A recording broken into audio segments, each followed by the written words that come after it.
Good morning, Senator. Good morning, Hugh. How are you? I'm terrible. I think American health care is in deep trouble. The Obamacare death spiral is continuing, and the Senate effort has collapsed. What happens next?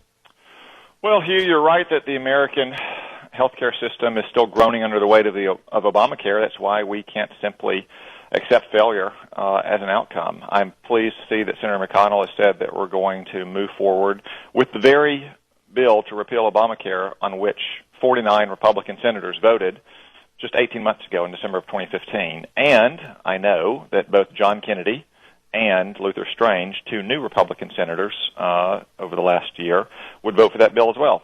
51 votes. Will you vote to take up the House bill with the guarantee that the First Amendment is full repeal? Of course, Hugh. I don't see how any Republican senator who voted just 18 months ago for this very piece of legislation could now flip-flop 18 months on with Obamacare still inflicting so much harm on Americans, and given the fact that we campaigned on this for 4 straight elections. So I'm pleased to see that Senator McConnell, after much hard work trying to craft legislation that could win the votes of 50 senators, is now going to return a bill on which, again, 49 Republican senators have already voted, and Luther Strange and John Kennedy will vote. So if that is successful, and I believe it is a career ender to vote against a bill that you voted for in 15. It's a career, you just ought to resign. Well, just on most issues, we deal with complicated topics, and you hear from people back home on both sides of the issue. That's the case on almost everything. Even when something's wildly popular, if 70% of Arkansans agree with something, that means I've still got about 1 million Arkansans who disagree with it. So you can defend one vote or you can defend the other vote. It's very hard to defend both votes. Both votes. And so, but then what if it were to pass? If you're right, because I think the political consequences are nightmarish for anyone who is hypocritical enough to reverse the vote. Susan Collins, by the way, voted against it. She can actually stay consistent and vote against it. Susan Collins was the lone Republican senator to vote no in December of 2015. I assume that she would vote no again, and that's a perfectly defensible position. I disagree with that position, but I respect Susan's perspective on it. Yep. So if it passes, then it goes to a conference committee. What do you think would happen in conference? Would a grand coalition of negotiation begin with Democrats? Would the House would we try and get a straight up or down vote in the House? What do you think would happen? Well, first, Hugh, I'm not sure that it will go to a conference. Again, the vast majority of House Republicans voted for this very bill in December of 2015 as well. I'm not sure if it's the full 218, but I suspect it's close enough that with the new House Republicans, that very same bill on which most of them voted in 2015 would pass as well.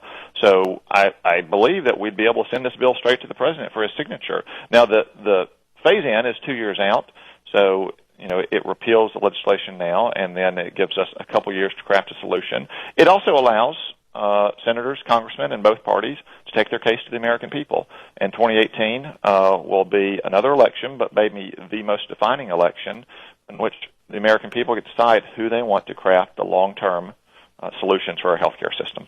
I'm completely comfortable with it. If this happens, I will retract my criticisms of Heller, and I will salute Mike Lee for having been a genius. I've been very down on Senator Lee. He took my money, and he won't take my call. I did a fundraiser for him, and now he's hiding from me. So I'm very down on Senator Lee this morning. I appreciate your coming on. Let me ask you about the Iran decision yesterday, because this is being lost in the healthcare debacle.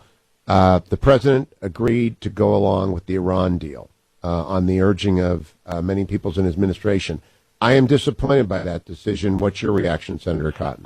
I'm disappointed as well, Hugh. I understand the perspective of several administration officials. I think the president's heart and his instincts are with us, Hugh, but he has many respected officials working for him who want a little more time to preserve the status quo to complete their review of Iran policy. That's a prudent step to take, but it's getting time to stop reviewing and start deciding. Now, the case I made to Secretary Tillerson last week was that we don't have to certify under the Corker-Cardin legislation. Passed 2 years ago, 98-1. I was the one vote against it.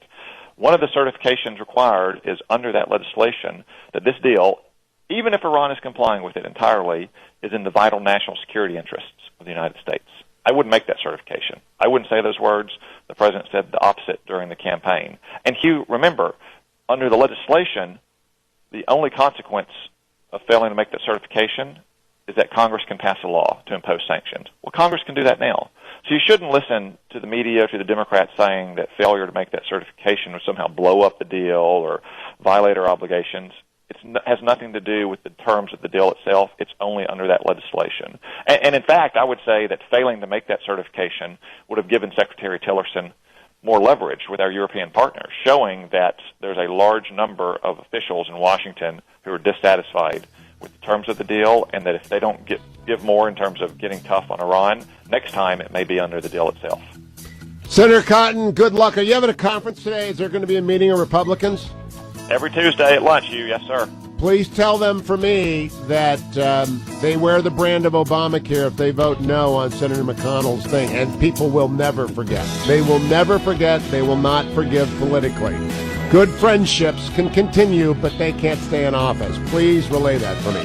Stay tuned, America. It's the Hugh Hewitt Show.